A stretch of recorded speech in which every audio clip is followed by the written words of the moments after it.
Good morning. You know, last night I was stung again about a scorpion, and it's the spirit of my daughter because I thought about, my daughter right before, because she said she was going to sit there and text me, yesterday, and I don't, I don't know the whole point of it, but anyway, she said she's going to text me. And that night I was visited by the spirit, and basically was, the spirit was in, talking to me, and he's like, well, she didn't call or text you. I was like, you know what, I really, it is what it is. I'm not going to get upset about it. And but that's what I'm in, is a type of hell, is they want to feed off my emotions and drain me. And so a scorpion came and stung me, and it was crawling on me. I couldn't see it, and I was trying to, brush it away in the night,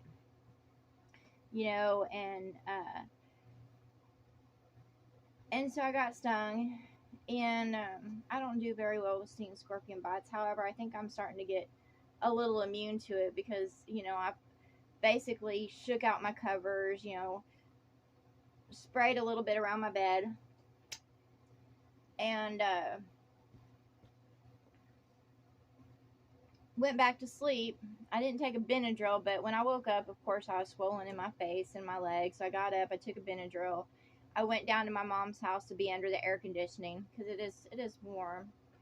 It's probably like 80, probably about 85 in the cabin. I had my fan on. If it was under any other some circumstances, I would have been fine. Just to keep on sleeping. But when you wake up and you're swollen up and you're not feeling good, it's good to be under the cool air and sleep it off. Anyways, and then the spirit today showed me, a video of Harley Quinn and Poison Ivy. And what Poison Ivy had done is set up this whole elaborate scheme to prove to Harley that Joker was no good for her. So basically, she had Riddler come in and put Batman in one bubble and Harley Quinn in another one, and they were supposed to be over bats of acid. And Joker had to choose which one, lived. And of course he chose Batman because they have their ongoing game. And of course Harley Quinn fell into the vat of acid, but it wasn't really acid, it was like margarita mix. And Poison Ivy was trying to justify this, to prove a point to Harley about Joker, who he really is, and kind of give her that wake up call. And she kind of said, she spent her whole Saturday doing it, and that she wouldn't be, that's how good of a friend she is. And look, if your friend goes through such lengths to put you through anxiety and stress and fear and just to prove a point, they're not your fucking friend. Okay? No matter, yes, Harley Quinn lived in kind of a delusional state when it came to the Joker. But at the same time, she knew who he was. She just kind of lived in a fantasy world, which most women or men live in a fantasy world when it comes to their demons and devils. However, Poison Ivy wasn't anything good for Harley Quinn. It was a codependent relationship, which Harley Quinn tended to have.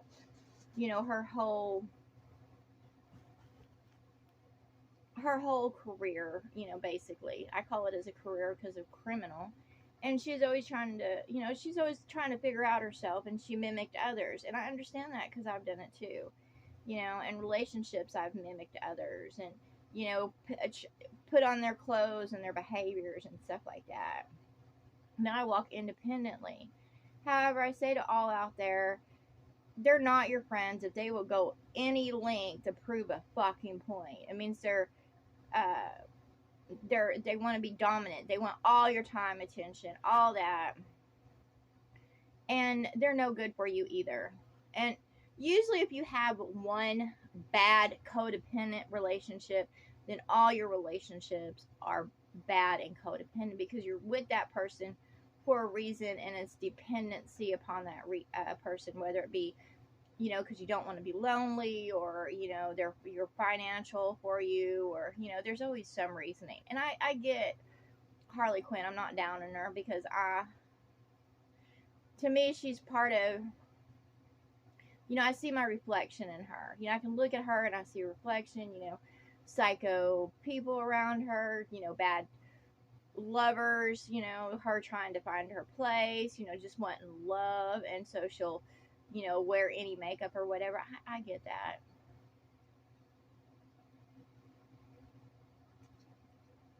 I get that. I get her trying to prove a point to the Joker and, you know, get her to, you know, get him to see her as an equal.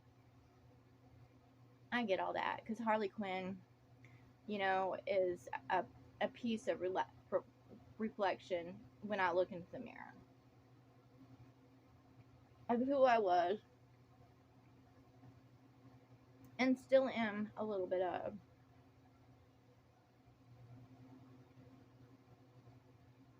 And but Poison Ivy wasn't anything good.